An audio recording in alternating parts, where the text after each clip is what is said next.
ہمارے ہاں کسی بھی معاملے میں اپنا جو اظہار رائے ہے اس کو لوگ کسی بھی لفظ میں کسی طرح کے پیرائے میں بیان کر دینے میں سمجھتے ہیں کہ یہ احقاق حق ہے۔ مثال کے طور پر مجھے ایک بندہ پسند نہیں ہے، یا وہ میرا ہم خیال نہیں ہے، یا میرا ہم فکر نہیں ہے، تو کیا اس کا یہ مطلب ہے کہ میں اسے گالیاں دوں؟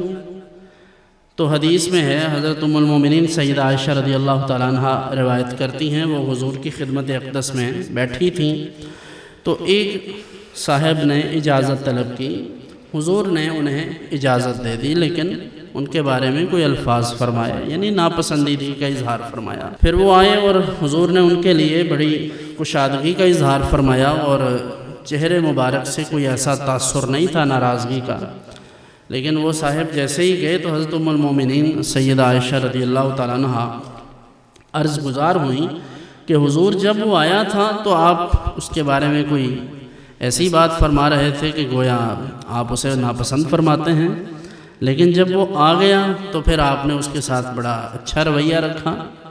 اب یہ بات ان لوگوں کے لیے ہے جو کہتے ہیں کہ ہمارے جو دل میں ہوتا ہے وہی باہر ہوتا ہے، کہ نبی کریم صلی اللہ علیہ وسلم سے زیادہ تو کوئی شخص صاف وہ نہیں ہو سکتا نا۔ تو حضور ارشاد فرماتے ہیں حضرت ام المومنین کو کہ اے عائشہ،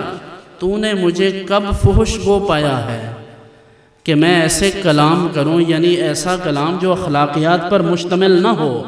وہ میں نہیں کرتا۔ تو حضور نے ناپسندیدگی کے باوجود بھی عزت کی۔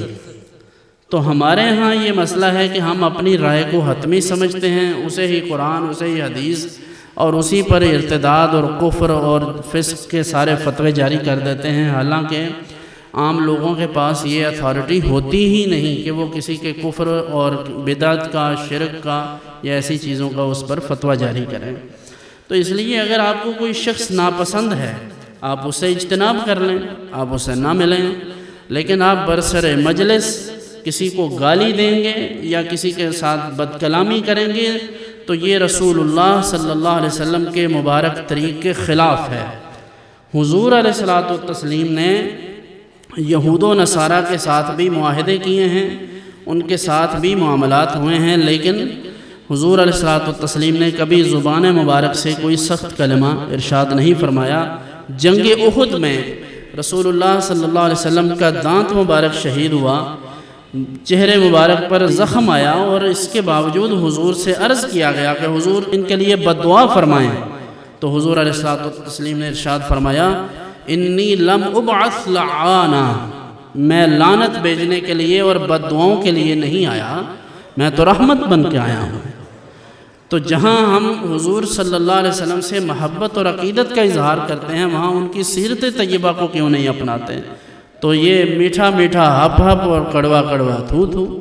جہاں ہماری مرضی کی بات ہو وہاں ہم سارے دین کے ٹھیکیدار بن جاتے ہیں، اور جہاں ہماری خواہش نفس کی بات ہو، جہاں ہماری انانیت کا مسئلہ ہو، ہمارے تشخص کا مسئلہ ہو، وہاں ہم اسے غیرت دینی کا نام دے دیتے ہیں۔ بدتمیزی کو غیرت دینی نہیں کہا جا سکتا۔ غیرت دینی یہ ہے کہ آپ دین پر کاربند رہیں، دین پر عمل پیرا رہیں، لیکن کلام کرنے میں احتیاط برتیں اسی طرح جس طرح ہمیں حکم دیا گیا ہے۔ اللہ تعالیٰ قرآن کریم میں ارشاد فرماتا ہے فَبِمَا رَحْمَةٍ مِّنَ اللَّهِ لِنْتَ لَهُمْ وَلَوْ كُنْتَ فَظًّا غَلِيظَ الْقَلْبِ لَانفَضُّوا مِنْ حَوْلِكَ۔ محبوب، یہ اللہ کی آپ پر رحمت ہے کہ آپ لوگوں سے نرمی سے بات کرتے ہیں۔ اگر آپ سختی کے ساتھ بات کرنے والے ہوتے تو آپ کے گرد آپ کے اصحاب جمع نہ ہوتے بلکہ یہ چھوڑ جاتے۔ اب آپ بتائیے، یہ اگر نبی کریم صلی اللہ علیہ وسلم کے لیے یہ پیمانہ ہے تو میرے اور آپ کے لیے کوئی اور بات ہوگی؟ یقیناً حضور کا اسوہ حسنہ ہمارے لیے کامل نمونہ ہے۔ ہمیں دین کے اور دنیا کے تمام معاملات میں ان چیزوں کو سامنے رکھنا چاہیے۔